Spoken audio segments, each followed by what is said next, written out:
Yeah, so how many attacks was that? 6 plus 6. That's 12 attacks, and they all do very good damage. Hello guys and welcome. Today we're gonna be going through the patch 1 monk and what is going on. So Larian just released a new patch where they fixed the symbiotic entity of the druids working with the monk punches. So we're gonna be abusing that now. This is actually not a new build. I covered this a long time ago. We've already seen the barbarian variant, and I do have a video for it, so I'll link that here. But what we're gonna be going through today is this build right here.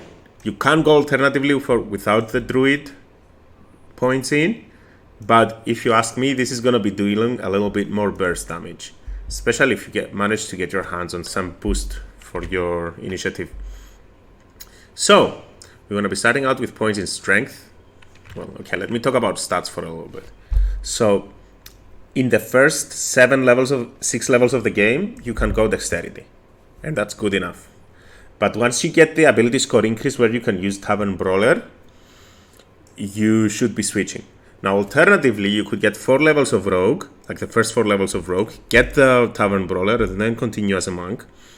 But then at level 8 or 9, at level 8 you would have to respec so that you don't lose your extra attack. Just keep that in mind. So you can go for 4 levels rogue and then continue as a monk and then respec at level 8, or just continue as we have it here, go with dex for the first 6 levels and then at level 7 respec into strength.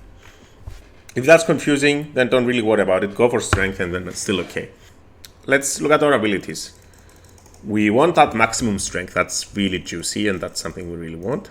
We want 14 in Constitution and definitely 16 in Wisdom. Wisdom is really useful for us. Then you have 2 more points left to spend wherever you want. Now, you can put it anywhere you want. I like Dexterity because I don't want to have penalties on initiative. You can use the Gloves of Dexterity and put this down on 8 and then put some points in Intelligence. Is useful against Mind Flayers. If it's main character, put it on Charisma.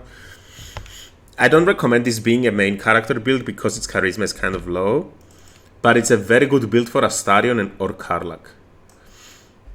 Even Ascended Shadowheart with her permanent bless could be very good with this build. Let's put it in Dex. I don't want to get that penalty. Now, you definitely need to have expertise in athletics. You don't want to be shoved and you want to be able to shove very well. Then I love Sleight of Hand. I definitely love expertise in Sleight of Hand. You need somebody in your party that can do that. And then since you're going to have high wisdom, might as well get some points in insight and maybe, yeah, probably stealth since you're a rogue. And I would also put another point. Sure, let's put it in persuasion. You never know who's going to try to chat him up and he's going to have to persuade the guards that he hasn't stolen anything. So, yeah. Start out as a rogue. Let's go through the step-by-step real quick. So at level 2, you get your bonus action, dash, disengage, hide as a rogue. Very useful. You're not going to be using it much. Now for level 3, you definitely have to pick up the thief. The extra bonus action significantly increases your DPS. And then at level 4, you can either go, as we talked about earlier, for the Tavern Brawler and then respec down the line and put a point in strength. However, what we should be doing in order to not deviate from the build is take a level in Monk, get our extra bonus action, Flurry of Blows, give that strong DPS vibe, and start being useful in fights. Even more useful in fights, I should say. Now then continue down the monk path. At level 2, you don't get much. You get the bonus action monk stuff. Just essentially disengage, dodge, and dash. But at level 3, you have to go Way of the Open Hand. This gives you the best options for Flurry of Blows. So at level 4, you have to get the Tavern Brawler feat, put a point in strength. Perfect. So far, so good. We've seen this build before so far.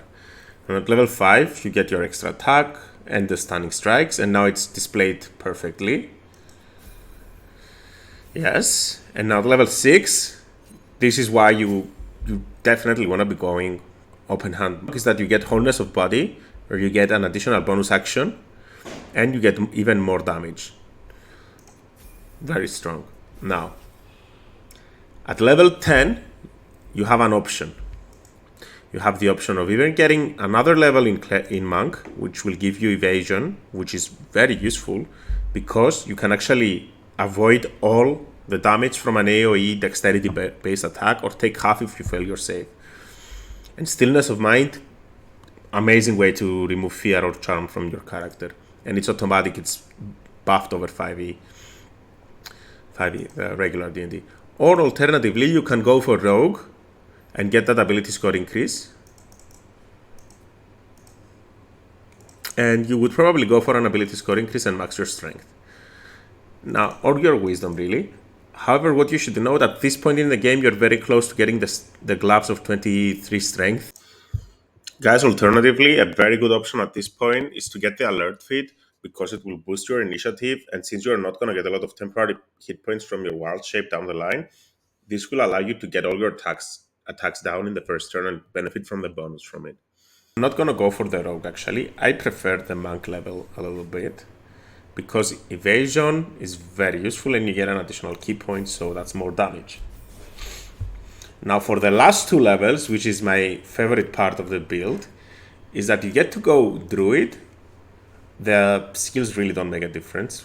I would definitely pick Guidance, really. Guidance and Thorn Whip, why not? For spells, this is really not going to make a big difference, so I would probably take the useful ones. So like Killing Word, so you can bring up a party member, maybe Create Water if you have somebody that does lightning damage in the team, or cold damage. Enhanced Leap, and maybe Thunder Wave for the free push. Even though your pushes are very good. Yeah, it's up to you for the last one. I'll leave it up to you, but I'll take Thunder Wave. And then the second level of Druid, also a very important decision, is that you go Spore's Druid. This will give you the symbiotic entity, so your unarmed attacks will deal an additional 1 to 6 necrotic damage while you have this on, which you can do before combat. So this is like a part of your preparation at the start of the day. Additionally, you get to prepare another spell, probably Charm Person or Verifier, or even Goodberry. Yeah, and this is the build. For Illithid guys, well, Persuasion is useful, Favorable Beginnings is good, Lack of the Phantoms is optimal. I don't think you need much of anything else. What you could do is go for the Perilous Stakes and use that as a preparation on a boss fight. Now, I don't think that the other ones are that useful for you. So yeah, if you do want to, you can go for something like Ability Drains and Intelligent Drain and all of that. It's definitely not necessary. Now, to make sure you have, and let's go. So, preparation round. We start off by drinking a haste potion and our elixir of bloodlust. If you want to, you can go for a Cloud Giant Strength. It's also gonna boost your damage massively. Then you want to be using one of your actions to cast Wholeness of Body, and your other action to go into the symbiotic entity form. And turn off toggle lethal attacks, because it doesn't proc the elixir of bloodlust when you don't kill them. Actually, it's a nerf. So yeah, let's start with a bite. Let's go first. The girl goes first, it seems. Okay, let's start with auto crit.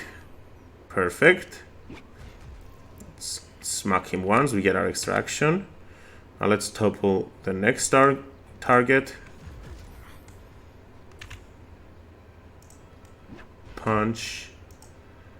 Punch.